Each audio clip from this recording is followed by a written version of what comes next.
A major step in the Delhi drug racket bust case, the Enforcement Directorate has registered an ECIR. This action has been taken after the Delhi Police Special Cell recently busted a major drug smuggling network in which 200 kilos of cocaine was seized. The price of this cocaine in the international market is estimated to be around 2,000 crores.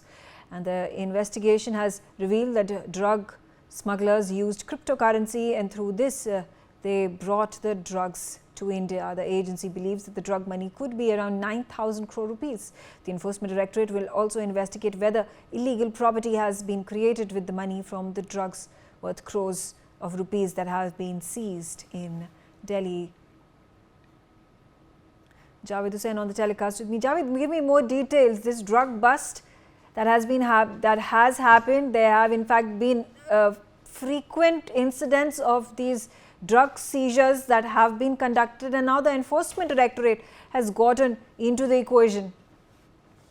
इस पूरे मामले में मैं आपको बता दूं कि Delhi police के स्पेशल सेल ने जिस तरीके से पहले 5600 करोड़ कीमत के ड्रग्स के पोस्ट कंसाइनमेंट को रिकवर किया था, जब्त किया था, उसके बाद जिस तरीके से गुरुवार के दिन दिल्ली के रमेश नगर में करीब 2000 करोड़ के ड्रग्स के कंसाइनमेंट को जब्त किया, जिसमें दिल्ली पुलिस ने अब तक 7 लोगों को गिरफ्तार कर चुकी है। लेकिन इन सब मामले में अब तक की सबसे बड़ी खबर यह है कि केंद्रीय जांच एजेंसी ईडी ने इस केस में पीएमएलए यानी कि prevention of money laundering act के तहत मामला दर्ज कर इस मामले की जांच कर रही है और दिल्ली के कुछ लोकेशंस पर सर्च ऑपरेशन भी चल रही है। और दूसरी तरफ दिल्ली पुलिस की स्पेशल सेल भी आज कल रमेश नगर में इस करीब 200 किलो कोकीन जिसकी कीमत 2000 करोड़ के करीब है, उसको लेकर भी दिल्ली पुलिस की स्पेशल सेल सेपरेटली अपने इन्वेस्टिगेशन को आगे बढ़ाते हुए और जो एक्यूज अरेस्ट हुए हैं उनके पूछताछ के बाद इस पूरे मामले को लेकर अपनी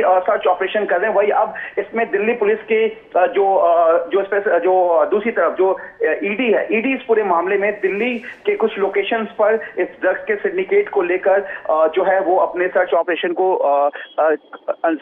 कर रही है और जल्द ही जो है में कुछ और लोगों की गिरफ्तारी हो सकती है। वहीं दूसरी तरफ दिल्ली पुलिस भी इस पूरे नेक्सस को लेकर ये मान रही है कि जिस तरीके से 5600 करोड़ की ड्रग्स की पहली कंसाइनमेंट मिली, उसके बाद 2000 करोड़ की कंसाइनमेंट दूसरी मिली, तो कहीं ना कहीं दिल्ली पुलिस ये मान रही है, ऐसी आशंका जता रही है दिल्ली पुलिस। जो सूत्र बता रहे हैं कि दिल्ली में इसके अलावा कुछ और बड़े ड्रग्स के जो है वो पूरा एक कंसाइनमेंट हो सकता है। हालांकि अभी ये कहा नहीं जा सकता, लेकिन दिल्ली पुलिस ऐसा मान रही है कि इस तरीके की एक बड़ी जो कंसाइनमेंट है वो।